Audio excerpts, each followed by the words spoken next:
మిమ్మును అపవిత్రపరచునేమో అని. అది మాత్రమే కాదంట, దేవుని కృపను పొందకుండా. హలో,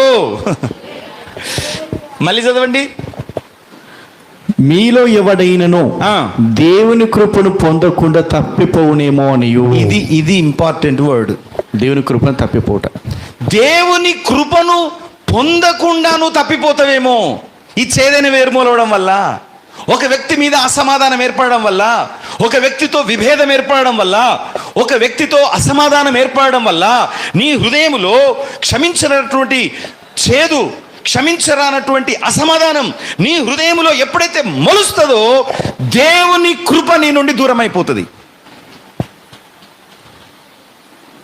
ప్రైజ్ ది లార్డ్, హల్లెలూయా. దేవుని కృప దూరం అయిపోతే అన్ని దూరం అయిపోతాయి. చెప్పండి.